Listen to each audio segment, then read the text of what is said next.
Fatal Frame never fails to deliver on its main antagonist. Fatal Frame 1 gave us Kirie, 2 gave us Sae, 3 gave us Deika, and 5 gave us Ose. But 4 gave us perhaps my favourite main antagonist of all, the lovely and terrifying Haibara Sakuya. Her story, as with all the other main antagonists from the series, is a deeply tragic one, so join me this week as we dive into Sakuya's story and find out just what happened to make her the terrifying final boss. Sakuya is somewhat unique as a final Fatal Frame boss. After all, who else can say they wiped out an entire island? Most Fatal Frame end bosses tend to have simply been caught up in something terrible, usually the failure of a ritual they were taking part in, and that made their spirit vengeful. With Sakuya, she was caught up in a failed ritual, yes, but that failed ritual only affected those who took part, meaning her and the Kanade. The rest of Dogetsu Island was, for the most part, fine. Life went on as normal while Sakuya remained in a coma. But when she finally awoke and bloomed, well, it was game over for every single person who remained. But we're getting ahead of ourselves. Let's start from the beginning. Sakuya was a Dogetsu Island native. She was the first child of Haibara Shigeto and his unnamed wife, and although no date is ever given, she was likely born sometime in the early 1940s. Sadly, when Sakuya was still young, her mother started to show symptoms of Getsuyu syndrome.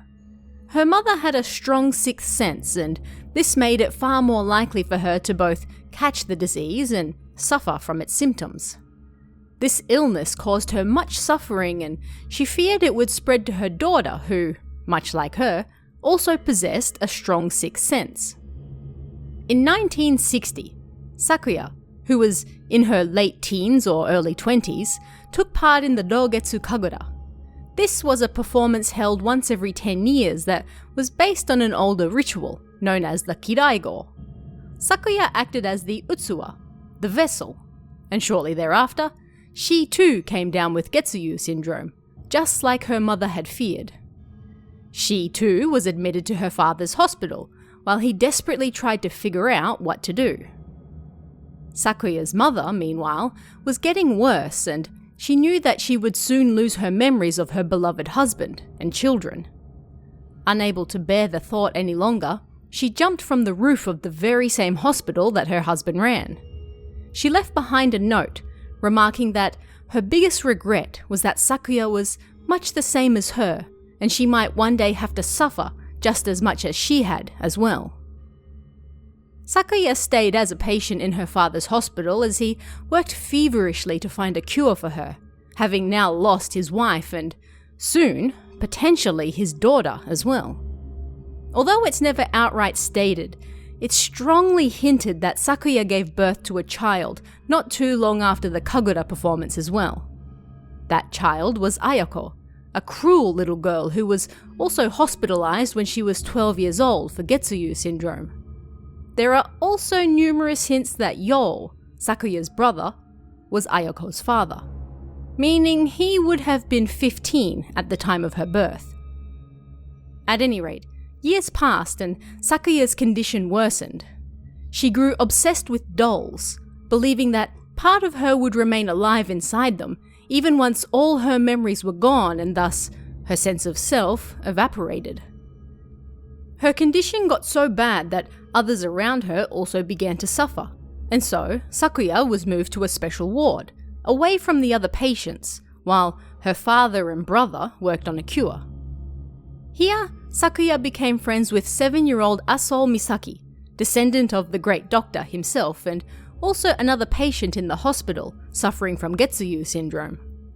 The two became close, and Sakuya gave her a doll named Mia, taken from both their names. Sakuya claimed that a little bit of herself was inside that doll, so even if they were separated, as long as she had that doll, they could still be together. Of course, hospital staff weren't so happy with Misaki hanging out with Sakuya in her advanced state, so she was forbidden from seeing her. Misaki took refuge in the doll, feeling like Sakuya really was around as long as Mia was nearby. In their efforts to develop a cure, Sakuya's father and brother uncovered a ritual called the Kiraigo, the ritual the Dogetsu Kagura was originally based off. They came to believe that this ritual could cure Sakuya of her illness, and so, using one of Dr. Asol's cameras that he left the islanders, they did their best to create that ancient and now taboo ritual.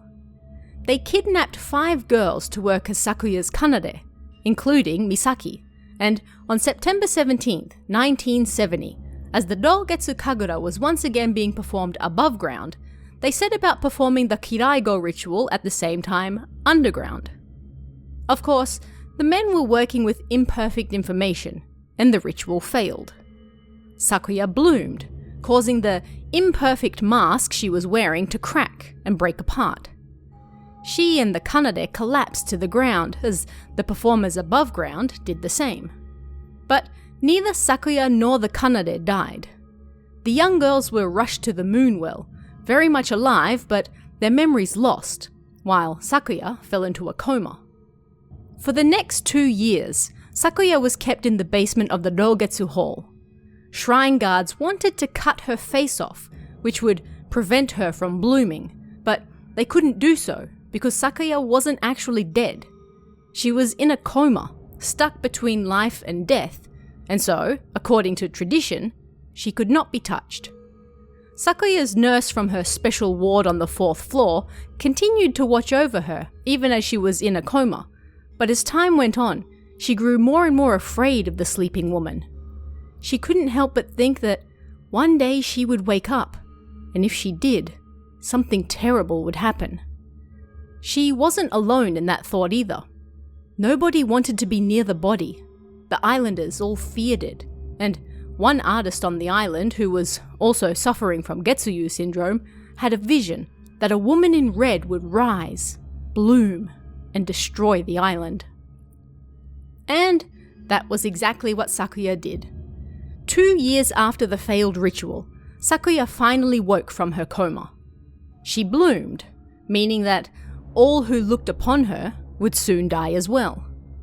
She escaped the hall and wandered the island, killing all who saw her. The second day without suffering began, and by the time Sakuya was done, nobody was left alive.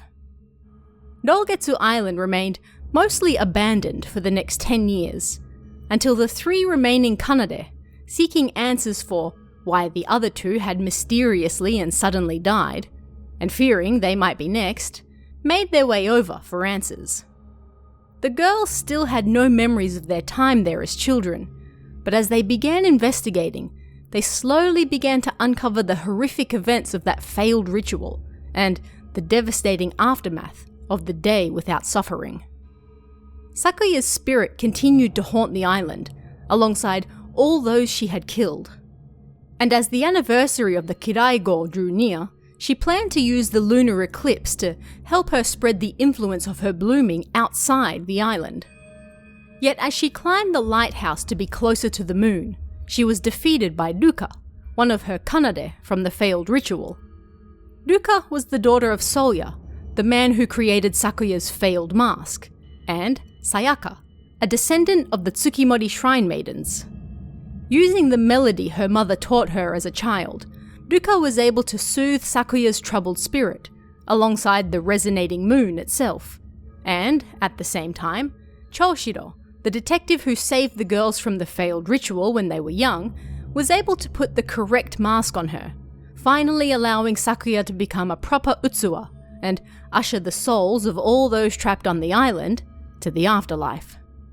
And, once the spirits were gone, Sakuya herself then crossed over as well, ending her 8-year reign of terror on the abandoned island. And that's the story behind Haibara Sakuya, Fatal Frame 4's main antagonist. What did you guys think of this one? Are there any other lore videos you'd like to see? Let me know in the comments below, and I'll see you again next time.